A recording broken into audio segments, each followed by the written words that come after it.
Hello and welcome to the Squeaky Bum Time Podcast with Mike and Laurent. It is Friday, April 22nd. I am a homeowner. In this episode, Manchester United sink to a new low in their defeat to Liverpool. I'm angry and I have things to say. Arsenal proved to Mike that Mike is right and they have a massive win versus Chelsea. I can't believe it. But first, Mike, I know I just threw this over to you. The relegation battle is getting hot. Was Dyche the problem all along? Oh, come on. Was Dyche the problem? No, what we said rang true, right? And by the way, Southampton are they're no special. But they're so opponent, up and down, Southampton. They're so weird. Yeah, but they're beatable on any day by anybody, right? And so they also can beat anybody on any day by anybody. I go far more of the former than the latter, but I mean, big 3 points by Burnley, yesterday. And today, here we are. It was today. Well, whatever. And yesterday, right? When you're listening to this, listener, it's yesterday. But hello, listeners. Hello, Newman. 1 point again behind Everton. They obviously no longer have the game in hand, but Everton's game in hand, I think. Well, I'm not going to pretend. I don't even know when the games in hand are. They're just missing. It's back on. There's a chance that Everton Football Club will be relegated for the first time in Premier League history. And I'm of two minds of it. I don't want it to hahappen. No, Everton being relegated is like, does Men in Blazers end? I mean, yes. Because they can't talk about the same that leagues anymore. Stopped being a show worth listening to like 4 years ago. But shout out to the Men in Blazers. They're an inspiration. Michael Davies just started doing more and more game shows, and Raj just got too into he's weird. It got you're weird. We get it, but enough. And I mean, I don't know. I don't know if Burnley can pull this off, but like we said, that they're completely unpredictable now. There's 6 games to go for them. They have everything to do, and you have no idea what Burnley you're going to get. You do know that they have attacking talent up front. We've talked about Weghorst. We've talked about Cornet. This time with set pieces, it was all defenders, and that's been often how they get So points, here's the run in. They have Wolves, Watford, Villa, twice home and away. Right. Your boys, Spurs, and Aston Villa at the end. And Newcastle to finish the season. I don't see one of those games that they can't get a point out of. They can get a point out of any of those games. Yeah. So, but I think the Watford one that's a 3. If they don't get a 3, you have to get that. Yeah. Yeah. And then Everton's are Liverpool, Chelsea, Leicester, Watford, Brentford, Palace, Arsenal. Could you have a worse? Run that back. Liverpool, Chelsea. No. Leicester, they like to lose games. Not. Watford, that's a real battle. Brentford at home. No, probably not. Palace at home. Arsenal away. Yeah, no, I mean, what I would say, they have they both have Watford, right? So that's the game that I think they both can and will win. So with 1 point in the balance, and ignoring for the time being that Everton. Well, they're going to lose to Liverpool. That's right. Done. No, I know. And if they get smashed by Liverpool, they're officially behind on goal difference. So with one, consider it like this, right? Ignore the game in hand because you just rattled off their remaining opponents. They're plus 1 points on Burnley, right? And assume goal difference is either equal or Everton's going to lose it based on that run-in. I like Burnley to get more and more point than Everton in those 6 games. They need. I don't think that's even particularly hot take. Yeah, they, like I said before, and I think we said this probably. I think Burnley need 4 points, and I'm not even being. I'm not even kidding. Does Burnley need 2 wins? That takes them not necessarily. We said probably 3 weeks ago that if they can get to 8, they'll take out Everton. Everton are on 8, but they need to get to 7. That's 2 wins. No, I don't. I don't necessarily agree. I think maybe not 4. Maybe it's 5. 5 points. But they're not going to get 2 wins, right? So, like, I mean, they very well could. They could get 2 wins. What I'm saying is, I don't think they need to. I don't think Everton has more than 3 or 4 points left in them. Yeah, they just need to get right. Exactly. Whatever these games are, they need to get 2 more points than Everton. 1, because think about it like they'll this. win on goal difference. They'll win on goal difference. So here's the problem. It's gonna be they need to get 1 more point than Everton. Ugly. It's not great. I don't like Frank Lampard, but now I don't have that ace in the hole of trusting Dyche. I don't know what we're going to get from Burnley, but this is a gamble. This is a massive gamble to fire Dyche. I might look into what Burnley gets to stay up, or what Everton gets to be relegated. I might hit that after this. After we're done. Okay, now let me go into the scores because we had a lot of midweek stuff that we have to cover. I'm going to get into this. But Liverpool 4, Manchester United 0. I gave the inspirational speech to United. They clearly didn't listen. I don't think Rangnick gave the fucking speech. So whatever. Your mob, Arsenal 4-2 at the Bridge.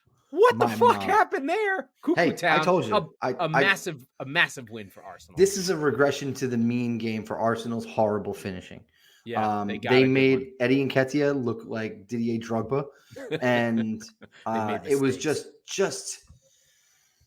the saying goes, I hate Arsenal because I'm Tottenham, I hate Chelsea because I'm human. They're just subhuman pieces of shit from Stamford Bridge because they just gave them the game. Keep going. Yeah, sorry. Our friends at Newcastle, 6 wins at home on the bounce against Crystal Palace, who didn't show up.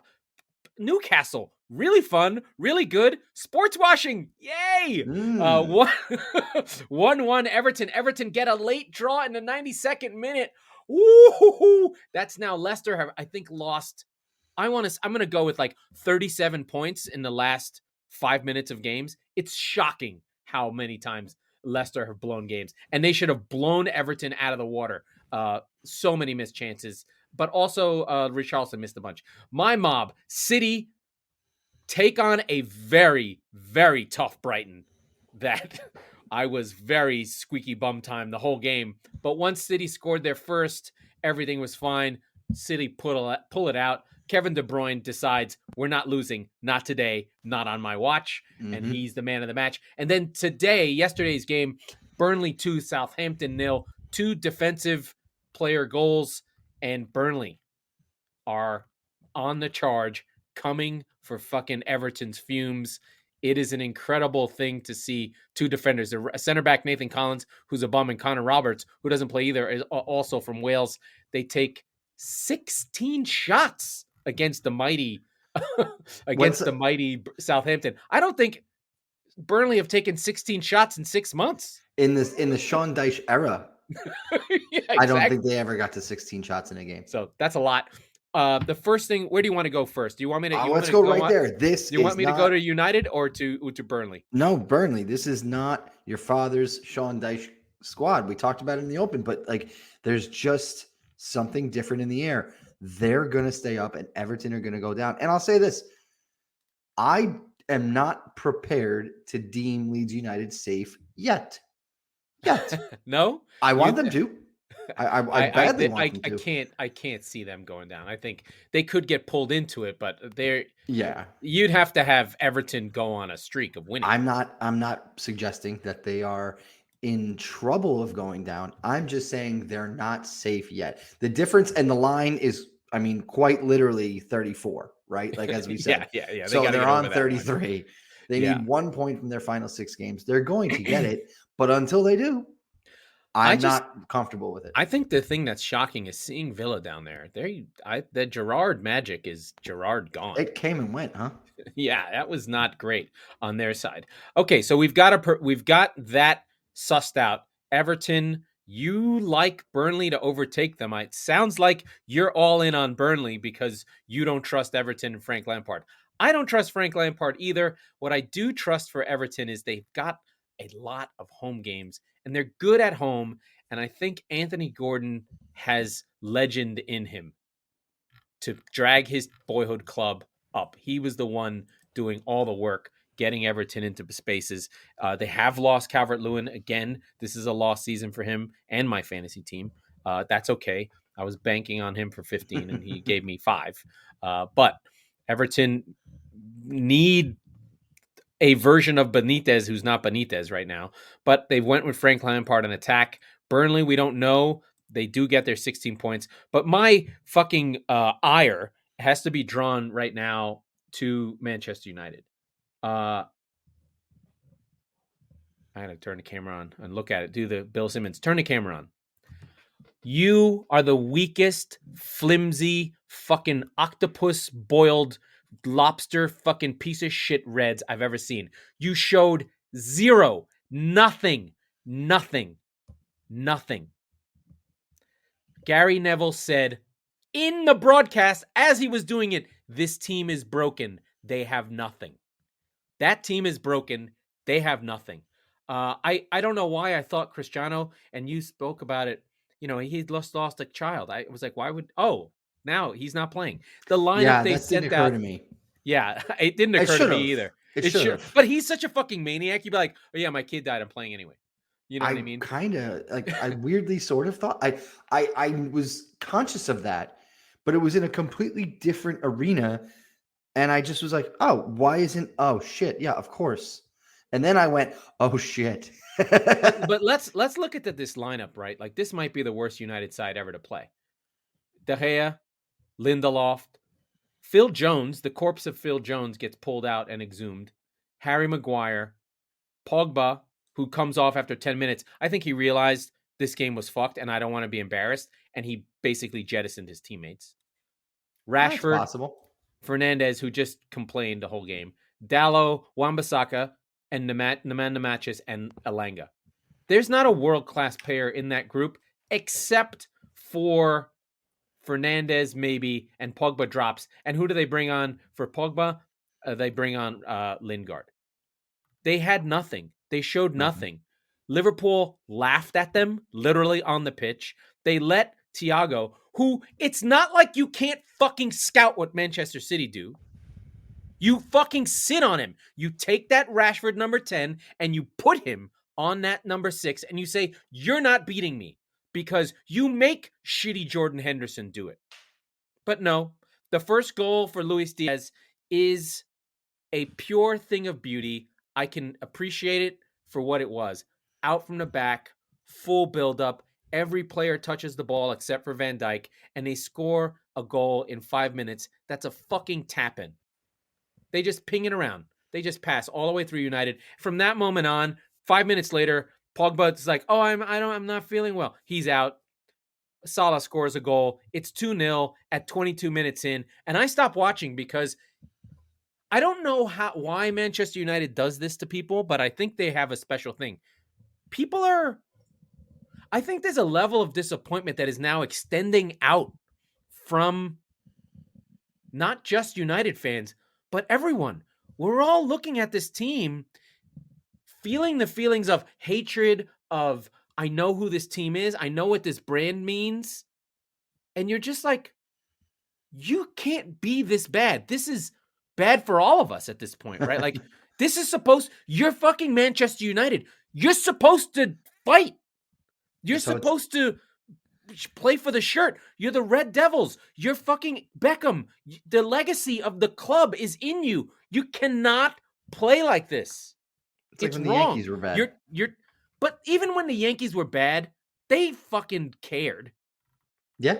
Right? Even our Yankees, even like bad, like let's think about worst Yankee era. You were probably a kid, but like Stump Merrill, listless 75 and 83 seasons. But even that, there was still Donnie. He was still on those teams. The Yankees never really, even at their collapses, they still showed fight. Like, it got bad, and at least George Steinbrenner fucking cared. He was like, this is completely unacceptable, to the point that he was fucking spying on his own players to see if they were going out at night, right? Yeah. Like, there's not even that. Like, this, it's worse than that. They don't care. It's apathy. Yeah. they're on the beach, and they do have their Ten Hag announcement. They finally announce it after they speculate and completely throw Ajax's season down the tubes because they lose their national cup because it happens. Like it happened to City when City announced that Pep was coming to the team. They just fucking checked out on Pellegrini. They were like, "But fuck that guy."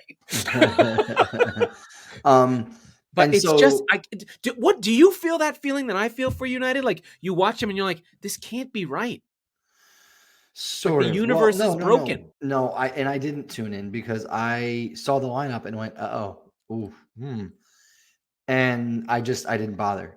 You're not But invested. I needed them to and fucking that was get the thing something. is that like I was sort of invested in the Liverpool shit kicking, and I You and I got it. knew I knew it was. I didn't watch because it was so beyond a shadow of a doubt what was going to happen. That unfortunately I missed the ability to bet on it because I was working on something else. I was like, oh shit. But 9-0 I on had aggregate over the your two legs. speech, 9-0 on aggregate. your let's go get them boys sort of speech on our last episode. It got me riled up. It made me a believer. And then I remembered that Ronaldo wasn't going to be there. And I went, I totally oh, forgot. I want no part of this. I just can't believe how bad they are. It's just fucking, it's shocking. It's just It is. like up is down is up.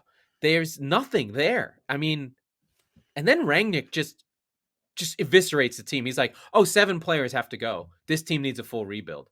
Like, you're the fucking coach. What the fuck are you doing? So what's next for Rangnick? He's out. He's just gone. He's done. Well, that's the other problem. Like they gave him this interim role, and then I think what I see from the season is he comes in, he tries to get them to play his way. They can't really do it. He regresses a little bit. They drop out of the Champions League, and once they drop from the Champions League, the big players completely mail it in. Yeah. And then they're like, oh, this guy's nobody. Oh, and they're not going to sign him if we lose. So fuck him. I'm not listening to him. Here's a thought. Which club at the moment is more of a coach killer? Manchester United or Paris Saint-Germain?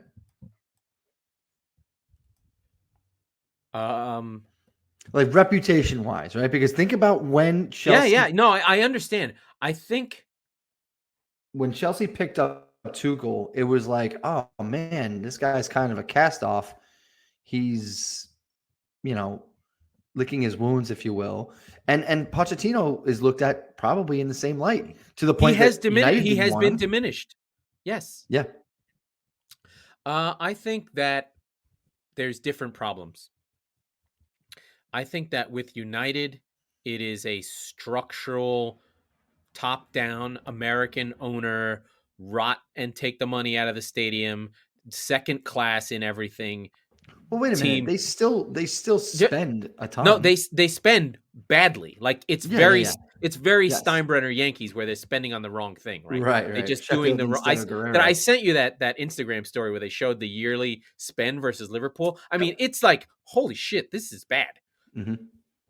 I think it's the Glazers taking an NFL model, taking money. They're just like, I don't think they're being malevolent. They're just like, this is how sports work. I take a profit. It's my team. I fucking own it. Fuck off. Yeah. Right. But I think, and then when they do miss top 4, they're going to spend this year and try and get back in the top 4. Absolutely. Sure. Because that's the pattern. Up and down, up and down, up and down. But I think the difference is that this is a structural institutional damage within United. The whole thing is sort of rotted and sort of been made to fall apart, and who's reporting to who, and I don't know about that. Whereas PSG, I get the sense is there is a hierarchy. The Qatari group has it. They do have Leonardo. The issue with the coach killing is the stars, specifically Neymar, can go around the coach. Yeah, and that the Qatari group, I forget his name. If I knew, I would remember it. He liked being around stars, and he's taking a branded star model versus a great team model. So he's he's basically running PSG as though it's an NBA team. That's the issue. Yeah, no, that's right. fair. So he's essentially gotten to he's got a team that plays like the Lakers. And so what you want in that model, and here you go. I'm gonna dabble with my NBA knowledge. Are you ready for this? What you want from that model isn't Eric Spoelstra. You just want a babysitter. Yes. You want LeBron to run the team, and you just want a guy who's going to have a clipboard and No, but Spoelstra's manage a great people. coach, and they've empowered him. He does run that club. Yeah. But back in the LeBron But days, in the LeBron days, he tried to get him fired, and Riley backed Spoelstra. So this would have been a case where they do come. In that example, Neymar comes and says, "I don't want fucking Tuchel," and ownership said, "You're getting Tuchel. too bad. Yeah. Deal with it." Yeah. And he's staying, and we're backing him for another 18 months, or we're backing him for another 2 years. So they create this instability where the players know they can stay and they can push the coach out. So it's more like City are the Warriors or the Spurs, not the other Spurs. The Spurs who win things. Yeah. Anyway, so that's our NBA. I just can't with United. I probably went way too long, but I'm just like, I can't fucking deal with it.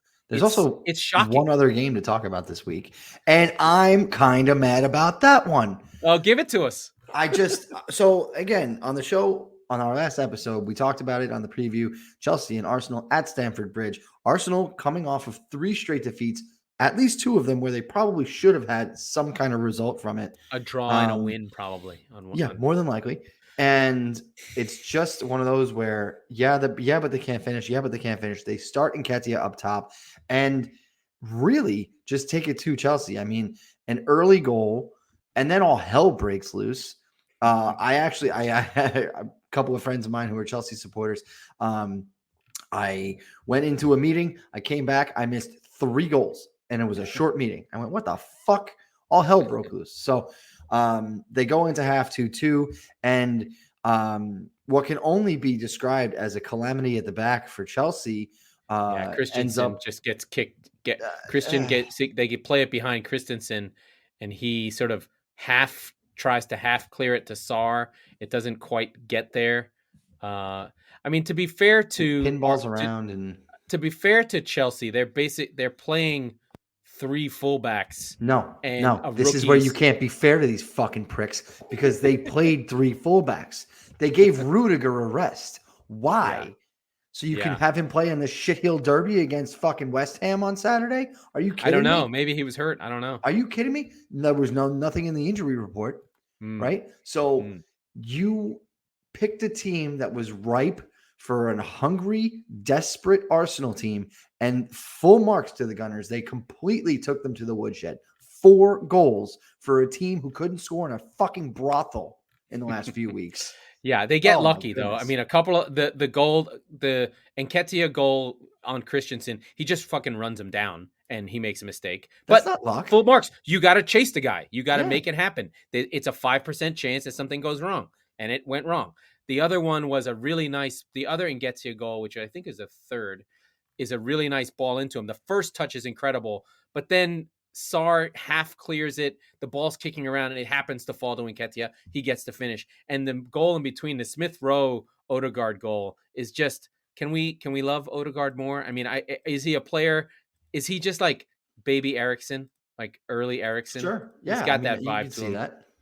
He's so good. And I can't believe it. I'm looking at this. He captained the team. He's got that in him. He is the young captain of Arsenal that you can see being there until Real Madrid go, we had a guy who looked like him when he was a kid.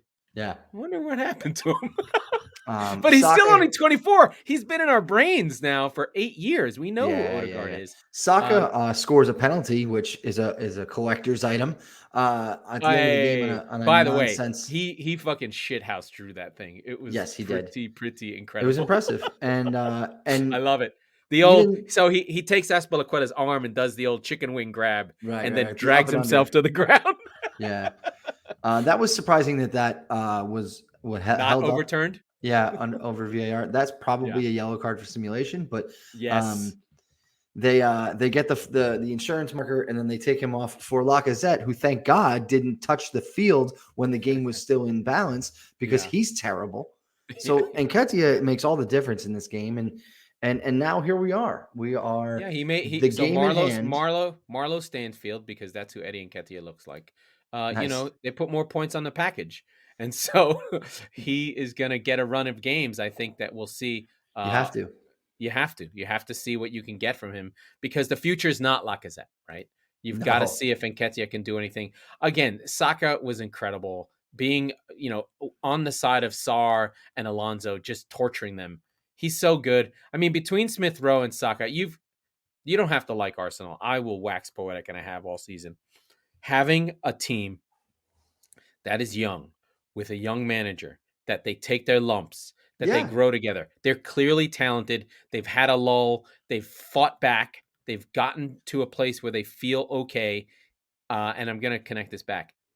This is what you do. This is how you rebuild.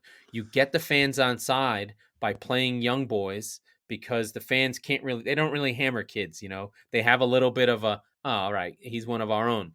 That's what United needed to do. They needed to do that with Rashford and Lindegaard to a lesser extent, and Martial, and they did have that path And McTominay. and McTominay under Solskjaer, who had that connection. Was he a good manager? No, but they had time for him.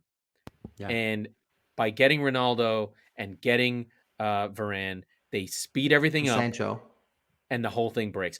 I think Sancho worked within that context. I think they could have just gotten Sancho and Varane, and I think built as that group.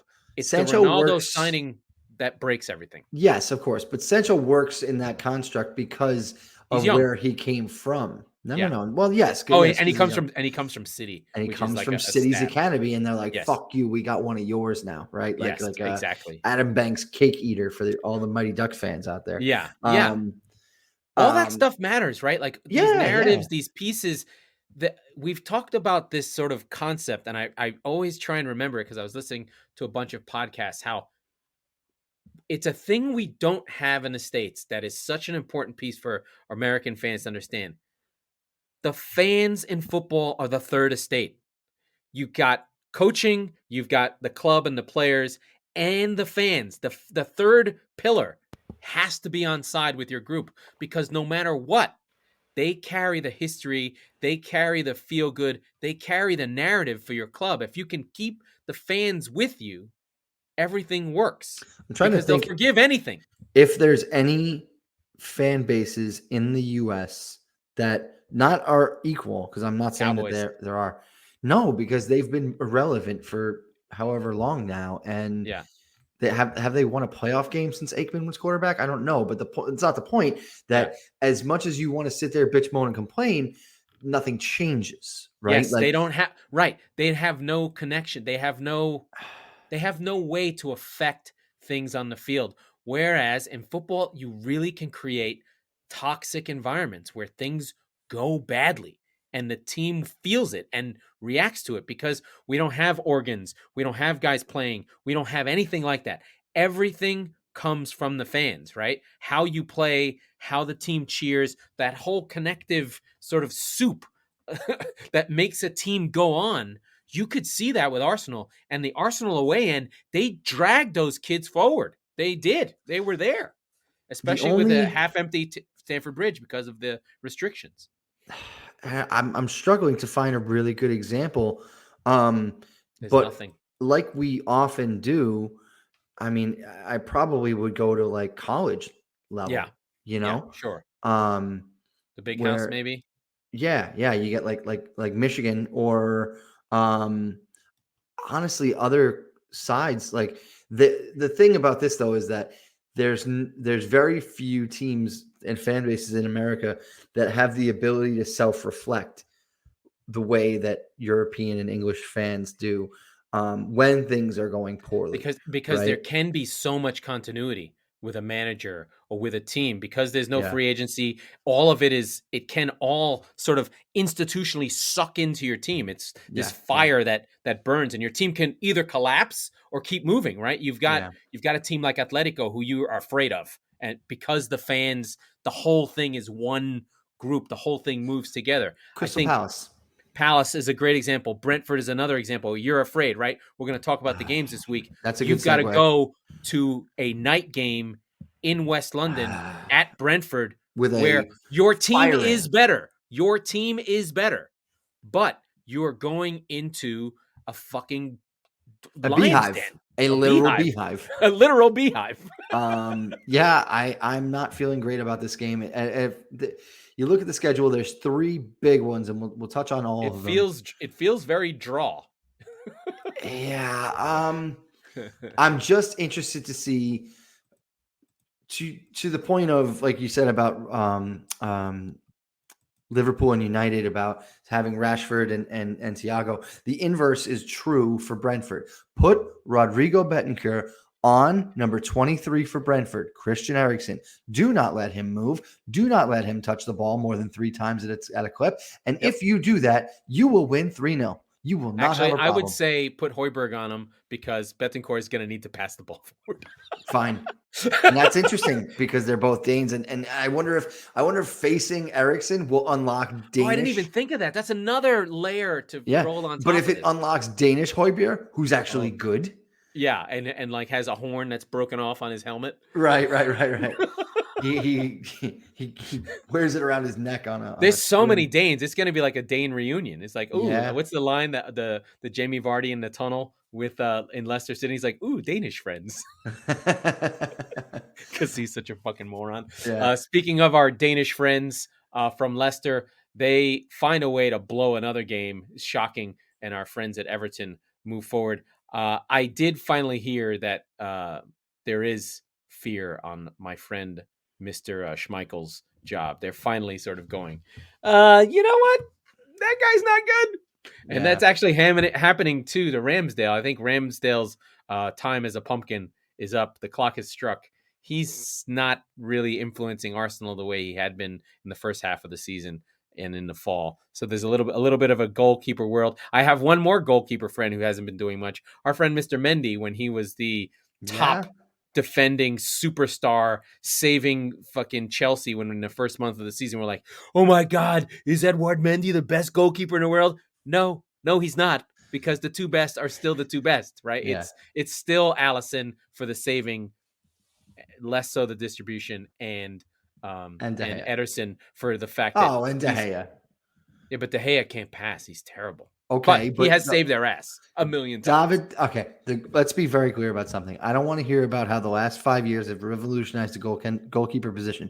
The goalkeeper's job is to use any of his limbs. He's the only one that can use all of them to keep stop the ball. The fucking ball out of the net. If he can do that at a clip that is significantly higher than his peers, he automatically is one of the best in the world at his job. And David De Gea is as good or better than anyone in the world currently at his actual fucking job. At his actual fucking job. Well, because points? For City's perspective, we don't need anyone to make that many saves. It actually makes sense. That would be a waste. Like, we don't need De Gea because he doesn't get that many shots. We actually need another midfielder in goal.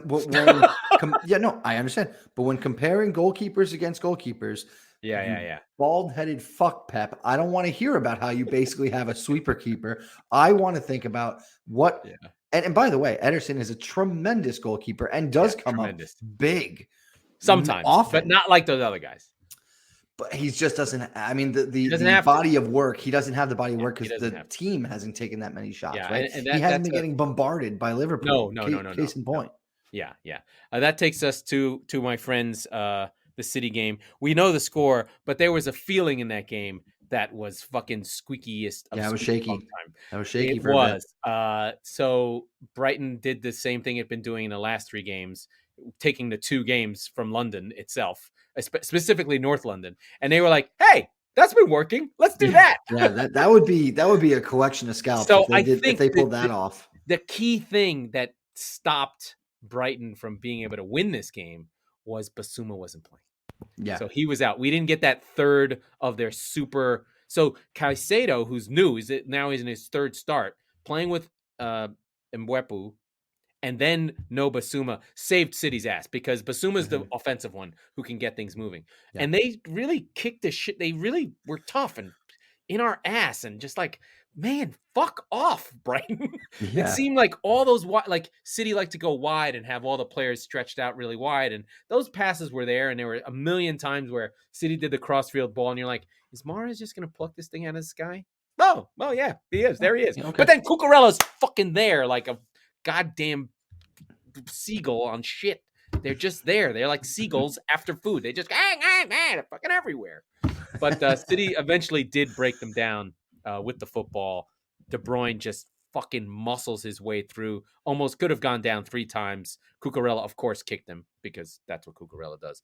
It sort of slips into Mahrez. Mahrez smashes it, gets a deflection. We get lucky, get the goal. Then Phil Foden later on a corner smashes one, arrows in, deflected, goes past Sanchez. So City get 2 goals that they wouldn't normally get. You could see this game teetering, and then Bernardo gets one late.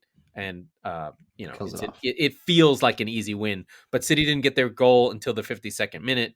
And so you had a whole half of and you just saw it, of Brighton doing Brighton things. And you're like, this fucking team, if they get anything looking like a striker or ever, they are, I've been first I was putting Potter on other teams. Now I'm taking strikers and putting them on his team. I don't know what's going to happen next, but the team that gets Graham Potter is going to be a team that has a guaranteed top 10 finish.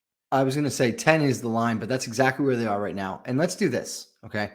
They're on 40 points and they're 10th. So let's assume next season, which obviously is a flawed experiment, and I understand, but let's assume that they get Ollie Watkins or somebody. Yeah. Right?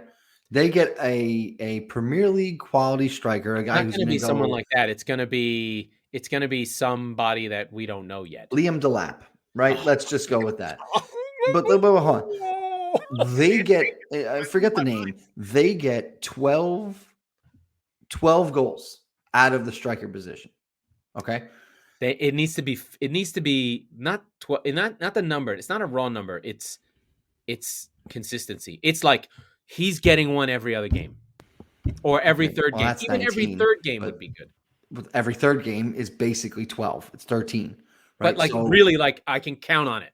I don't know. Okay. That's what every third game consistently means. So 12 to 13 goals.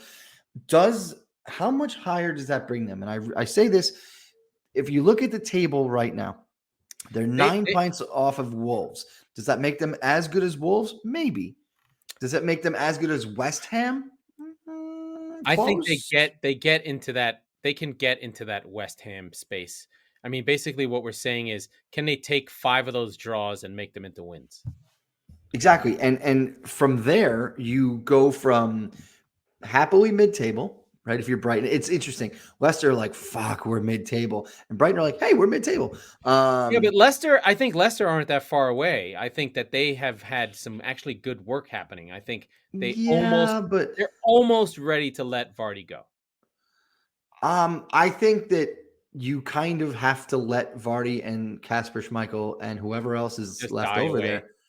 You have to let them collect the paycheck. You can't let them go somewhere else because you were a 5,000 to 1 to win and you won. So you kind of have to rise it up. I think they just. I'm not saying you play them.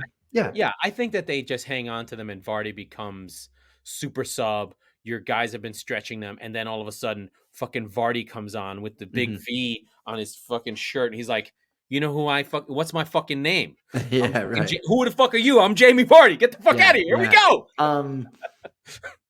But I think that a proper striker brings Brighton into that fun middle class that we have. That big, nice middle class. The West Ham, Wolves, and I'm going to count Leicester in it, even though they're further away. And also, we should include in that next tier as early as next year.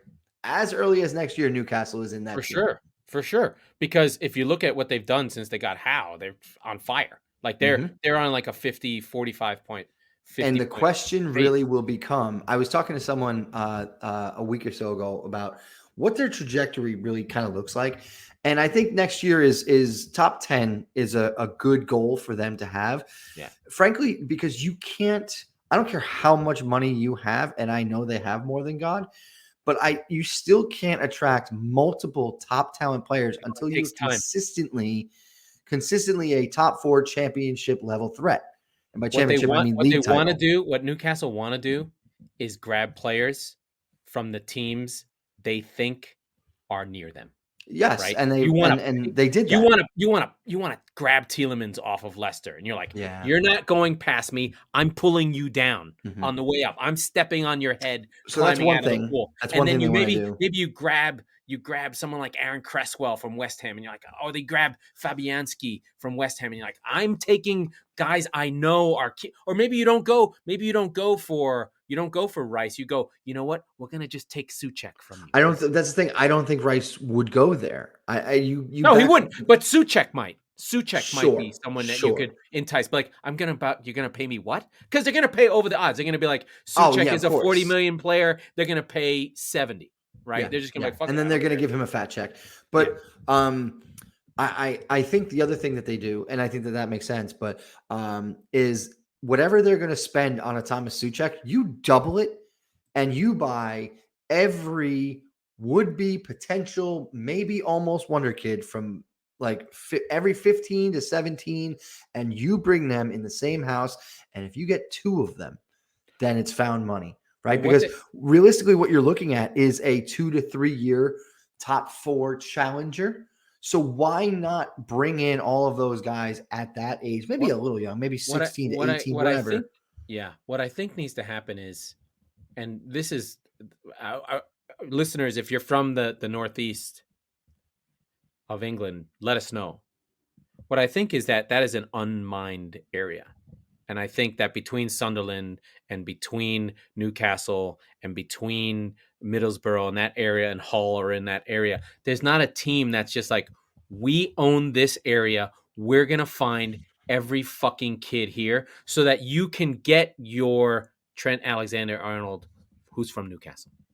Yeah. Because that piece of connecting someone across your club through time is massive, right? That's why they still play fucking some of those guys. That's why Dan Burn is playing so well. He's from Gateshead. He's from there. He gets it, right? Why is Alan Shearer a legend? He won one league title. He won nothing else. He never left. He's a legend because he's a Geordie. He played for Newcastle. He wanted it. He suffered. He didn't care. You get that fucking through line into your club, you find a way. That is so valuable, especially for those people. It is a unique club. That's one of the things that I think Manchester City is missing, but has now with Foden. It was missing that connected line of like, this is a City kid. This is somebody who's from the area that when people go, oh, fucking, you just go, Phil Foden, he's one of our own. Harry Kane. Why is Harry Kane so important? He's connected to the club. It's in him. Because I would kill with my bare hands for that man. Yeah. Right. And that and or even to a lesser extent, Mark Noble. Mark Noble's shit. He's terrible. Sure. But you know what? That club fucking matters to him. When they win, it matters. He's a fan who gets to play for his team. And that's what I think, like, maybe Declan Rice won't leave. Because what if they win the Europa League and they get Champions League? Like it's opened up for them. There's nobody good that West Ham can beat any of those fucking teams. Oh yeah. They're good. Anyway, what else did I have? I had more stuff, but this goes to something that I wanted to talk about, and I find interesting. So I'm talking about the World Soccer Talk podcast. It's an old school podcast. It's what we aspire to. They're on episode 1600. Not even that big, but Kartik Krishnaiyer, who was invited to the show, was willing to do it. We never had him on. I blew it. But they were talking about the league itself and this season and the fight and how we've been doing this podcast twice a week for the whole season, and it can be hard, but it could be harder, right? Yeah. It could be much harder. And I don't think it's that hard because there are narratives for almost every single team. And we've probably talked about nearly every single team. Sorry, Norwich, not so much. Watford, sometime. I wanted to love you, Norwich. Yeah, I know you did. You did. But we've talked about almost every team every week, how they all have their own story. They all have their own narrative that is compelling. And the bottom four race has been something we've gotten fired up about. And the top four race over and over again. And the Schadenfreude joy of United, except when you need them to win. You fucking Red Devil pieces of shit. But what a great league it is. And how every manager now, almost every team in the Premier League is an attacking team, or at least has intent and will punch you in the nose, right? Like, sure, Brentford's on the counterattack, but I don't want to guard Tony. No. Right? No, I don't want Mbuemo running in behind and missing the shot or hitting the crossbar. He scares the fuck out of me. And so, and hitting the crossbar, nice. And so we whittled it down to, holy shit, Burnley's the only one left, right? Well, now Watford, but that was our reaction, right? They're just trying to hang on. Yeah, sort of. I mean, they're pretty far gone at this point, but now they're not going to be. Yeah. Because they're like, well, we got to try and win every game we have left, so you might as well go get 3. Yeah. But Burnley were the last bastion of defensive, of Englishness, of the four blocks, the 2 blocks of 4. Yeah. And they fire Sean Dyche, and they get a draw and a win. And call it the new manager bounce, call it whatever you want. There is officially, and I'm not, like you said, there are counterattacking teams, but there is no, please try and score on us. We have 11 goalkeepers. There's no not in the face. Oh, no, there's plenty of not in the face. We saw it at Anfield 3 days ago. No. But what I'm saying, like, well, United are not anything, right? Like, if they were a 4-4-2 counter, they have nothing. They right. It would be nice. That would actually be good. Like, what you're saying right now, they could use Roy Hodgson. In years past, we have seen just awful, deep set teams that are there to get beaten. Yeah, including some who are still with us. Newcastle and Burnley come to mind.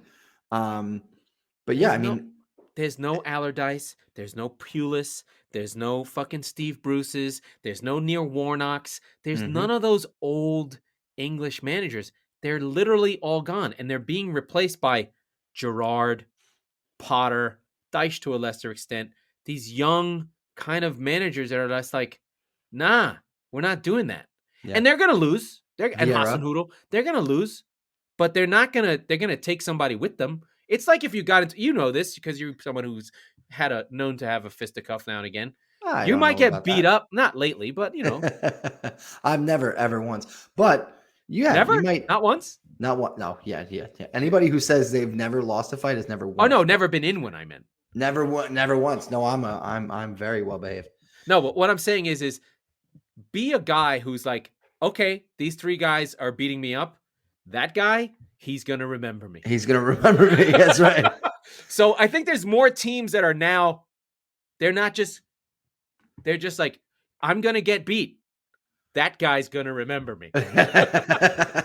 Right? So I think the league is better that way. It's way more entertaining. It's way better. The teams are improved. I think, we talked about Leeds, but Leeds got the philosophical piece, but now they have someone that goes, yeah, this man marking, that's not working. We're not doing that anymore. Right. Let's just stand in line together. Don't run out there. Just stay here. And all of a sudden, look at Leeds. They're playing so well. It is interesting to see from the other side of the spectrum, right? There are teams who are just playing drunk FIFA and living to regret it. Fulham in recent years. Yeah. Rest in peace. But we're happy to have you back. They're back. Norwich. I mean, up, down, up, down, up, down, up, down. But they stay true to who they are, even through a coaching change. Have you ever seen Norwich and Fulham in the league at the same time? They're the same person. But those kits, they just don't really work. Yeah. So, respect, by the way, Mitrovic, 40 goals in 40 games. We need to have a big over-under bet. Maybe we'll do a go.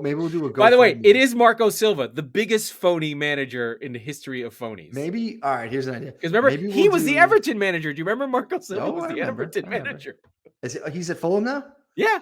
He took over for Parker, and Parker's on the Bournemouth job, and they're both going to come up together. Interesting. We need to have some kind of GoFundMe or something to place an over-under bet on Mitrovic's goal total next year. We're taking the over. I don't care what it is. And we need to find... Is it 12? I obviously don't know what the line is yet, but I would imagine it's around 10. If it's anything over 12, 12 is the magic number. Yeah, sure. Because he had 11 maybe he'll go to Brighton. Oh, God. He couldn't play in Brighton. No, he couldn't. He's too much of a hothead. No, he doesn't move. But if it hits, we'll give it to a charity or something, or we'll do something awesome with the money. 40 That's actually goals. not the dumbest idea I've had like today. So I heard a stat, and I don't know. It's from Flo something or other, who's on the Totally Football League podcast, that 30% of all the money spent in the championship has been spent by Fulham and Bournemouth. Oh my God. So, Well, you've got to right, imagine. but that's how. But that parachute payment thing, like we talk about the Premier League and the top 3 teams having a lot of money. If you just come down, you got a lot of fucking money. Well, but you got to understand, like the whole one of the quote unquote reasons for the Super League was to be able to give back to the rest of the divisions in football. That was their right? Like, pitch. yeah, right. That's full of shit. But the point is that they had a weakness to prey on, right? Like, for as much as you want to say about some of the name brands, the clubs that you see that are like, wow, they're not spending any money. Like, what's going on here? Oh, right, that thing from the last 2 years. Think about for a moment the teams you don't think about, right? The clubs that really lost out with the no gate, that don't have the big television revenues coming in, regardless of who's in the stands. So these clubs, yes, these parachute payments, that doesn't surprise me at all. I'd love to see that number from 5-10 years ago, but It's smaller. It's smaller. of course, Let's just put it this way. I mean, Fulham are a record season. They're going to score 100 goals in the championship. Yeah. Never been done. They're plus 61. They are fucking kicking the shit out of them. They signed Harry Wilson for the championship. They signed him to a $15 million transfer fee in the championship is a massive number. Mm-hmm. That is like, and Harry Wilson, I don't know if you remember him. He's that little winger who played for Cardiff. I saw him score a goal. He's good. Against Spurs for Bournemouth. By the way, that game, Spurs were up 3-0 in the 89th. Everybody's having a great time. Harry Wilson came on, scored a free kick, scored a goal from open play, and hit the fucking post. By the way, he's on 10-15 this season. Yeah, I believe that. He's 25. Hey, maybe he could go to Spurs. Buy him. He's good. I don't want him. I don't like him. By the way, the one of my sons, keep an eye on him, Fabio Carvalho, 19 years old, 10-6. Signed by Liverpool already. I did see that. Hopefully he gets loaned back, because it'd be a shame for him to just sit on the bench at Liverpool. No, there's no reason for them to have him on the team. It's the same thing that Spurs did with Sarr. Yeah, I have a bunch of friends from the championship that I like to talk about. I've been doing my research. I'll have a best five. Best five sons to keep an eye on. Excellent. What else do we have? So we have a couple of games this weekend. Arsenal United. Oh my God. I forgot about that could get ugly again. Brentford Tottenham we talked about, and Liverpool Everton. It could be really ugly. So, but Chelsea West Ham is a really interesting the game. I'm going to be watching is Burnley Wolves. Yeah. Okay. Because Burnley win that game. I don't know where Wolves are right now. They're still in the middle. They're fine, but do they care away at Burnley when it's Burnley's fucking life on the line? They're literally a wounded animal, and they're fighting. They get that thing. They kill those wolves. They act as the axemen in your fucking Little Red Riding Hood, and they fucking go and what big eyes you have, Everton. We're taking your fucking spot. So I do wonder about that one. For the violence, for violence, Chelsea West Ham. This is Chelsea Headhunters versus the ICF. As I said, the shitheel derby.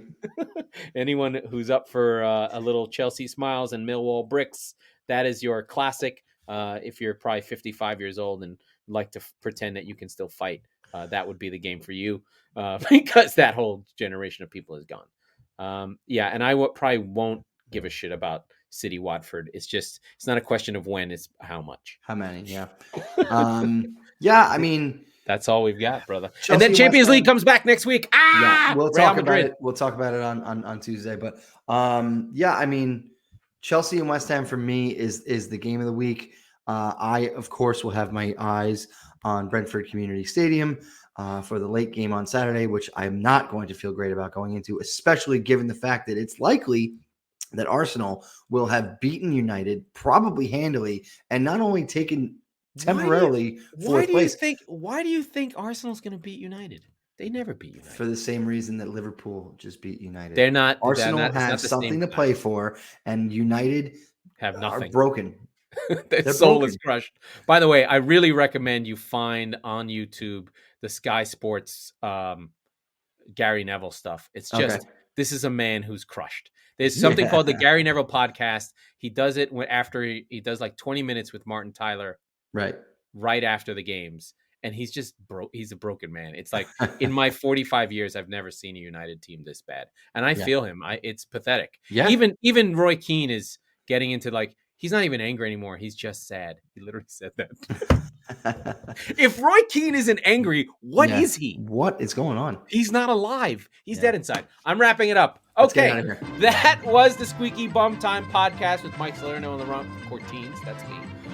We are the football wing of the Chop Sports Network. We record on Tuesdays and Fridays, so be sure to subscribe wherever you get your podcast. We thank the Fan Hub Network. We love our English friends. Please come say hello. And to say hello, leave a review. Write it in English. Put a U in there in color. Anyway, thank you, and we need those reviews. Thank you. Bye-bye.